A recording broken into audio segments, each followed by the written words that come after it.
Kwa niaba ya Chadema mkoa wa Mtwara, ili jambo naomba niliweke wazi.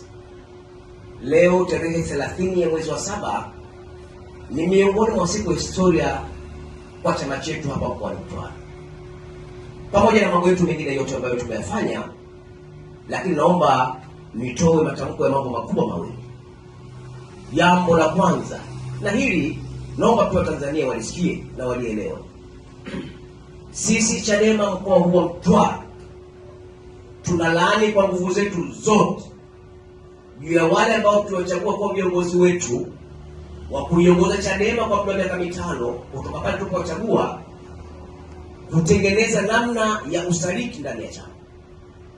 Hili tunalilaani na ni kwamba halikubaliki. Kama Chadema na Baraza la Mashauriano mkoa wa Mtwara, leo tumesema hatupo tayari tena kuungana na viongozi wa namna hii. Hivyo basi, kwa viongozi wote ambao hawakuhudhuria kikao hichi, viongozi wale wa majimbo, wa kata, matawi na misingi, kamwe msisikilize maelekezo yao kuanzia muda huu ambao natoa hili tamko. Hiyo ni sehemu ya mwanzo kabisa ambayo tumeona ni vyema tuilani kwa watu wote. Jambo la pili, sisi Chadema mkoa wa Mtwara tunatamka kwa kauli moja na tunaiambia ni serikali kwamba maadamu wameshindwa kumfikisha Mheshimiwa Tundu Antipas Lissu kwenye vyombo vya sheria na wakafahamu ama wakagundua kwamba yeye ni mkosaji, tunaomba achiwe mara moja. Na hili hatuna mjadala nalo. Kama maombi tumeshafanya sana kwako, tumeona kwamba sasa hakuna usikivu. Na kwa kuwa hakuna usikivu, sisi Chadema mkoa wa Mtwara tupo tayari kufa kwa ajili ya Tundu Antipas Lissu. Chadema!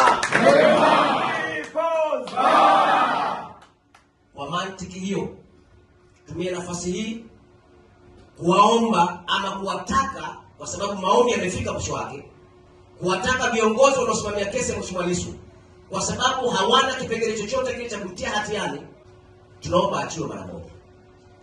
Na kwa sababu hiyo ndio maana tukasema kwamba ni siku ya kihistoria, miongoni mwa masiku ya kihistoria ya chama chetu hapa mkoani kwetu Mtwara. Watu wanamtuhumu Mheshimiwa makamu mwenyekiti wa chama taifa, Mheshimiwa John Wagese Heche, watu wa aina hii na watu hawa kwa madai yao tunawalaani. Tena sisi hapa kwetu Mtwara, siku tutakapowabaini kwa majina na nafasi zao kwenye chama, kama baraza la uongozi mkoa wa Mtwara, tutachukua hatua mara moja, ikibidi hata kuwafuta wanachama. Wananchi, kupitia hili, kwa sababu matamko hayawi na sentensi ndefu, niseme asanteni na kushukuru sana kwa kusikiliza. Asante.